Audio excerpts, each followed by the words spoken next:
Fini bosser en anglais et laisse-moi te dire 3 podcasts qui m'ont énormément aidé dans ma compréhension orale. Je vais classer du plus facile au plus difficile, donc reste bien jusqu'à la fin. Ceux qui me connaissent pas, moi c'est Nana, je vais créer un business à 6 chiffres d'ici 2028 en partant de zéro et devenir polyglotte. Apprendre l'anglais, l'espagnol, le chinois et bientôt je me mettrai aussi à l'allemand. Entrons dans le vif du sujet. Alors d'un niveau A1 à un niveau A2, je vous conseille ces 3 podcasts. Le dialogue il est lent, le débit il est ralenti, ça parle de situations du quotidien, mais ça reste quand même des natifs qui s'expriment, donc vous travaillez quand même votre oreille. Vous entendez les bases de la structure anglaise, mais vous entendez aussi l'accent américain. La prononciation, je trouve qu'elle est quand même assez articulée. Ça parle aussi d'actualité simplifiée. Et pour le troisième, ESL Pod, vous avez aussi pas mal de vocabulaire utile au quotidien. Maintenant, d'un niveau A2 à un niveau B1, donc là, je pense c'est la case où la plupart des gens sont. Vous avez 6 minutes English. Accent british naturel, vocabulaire expliqué, vocabulaire académique, il y a les structurations un peu plus complexes, mais ça reste quand même accessible. Dans The English We Speak, vous avez un anglais très naturel, vous avez aussi du slang, je sais pas trop comment est-ce qu'on dit. Ça va développer ton oreille un peu dans des expressions qu'on n'apprend pas forcément à l'école. Et le troisième, All Ears English, sensation naturelle et culturelle. Et ça te permet aussi d'apprendre comment est-ce que les Américains y parlent et y pensent. Enfin, du niveau B1 au C1,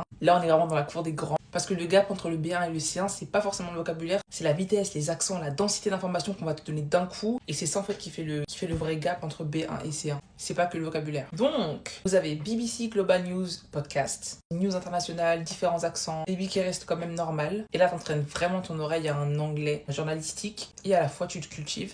Vous avez aussi The Daily, sur américain standard, il y a des analyses profondes sur certains sujets. Tu vas développer un vocabulaire politique, économique, tu vas vraiment rentrer dans un sujet avec l'anglais. Ça va pas être juste j'écoute de l'anglais, c'est tu vas écouter de l'anglais, mais en même temps tu vas vraiment apprendre de vraies choses. Et enfin, vous avez The Economist Podcast. Donc là, je partage des podcasts qui, moi, sont en lien avec mes centres d'intérêt, mais vous pouvez aussi en trouver avec les vôtres. Vocabulaire académique, références culturelles et analyse économique et géopolitique. Du coup, si tu comprends ça confortablement, tu es très proche du niveau C1. Là, je vous ai partagé les podcasts que j'estime être sympas et certains podcasts que moi-même j'utilise. Si la vidéo t'a plu, n'hésite pas à t'abonner parce que je vais partager ce week-end un document gratuit pour expliquer étape par étape comment se mettre à l'anglais et comment passer d'un niveau A2 à un niveau C1 en partageant les méthodes qui moi-même m'ont aidé à beaucoup évoluer. Et n'hésite pas à me dire quel podcast tu écoutes en commentaire.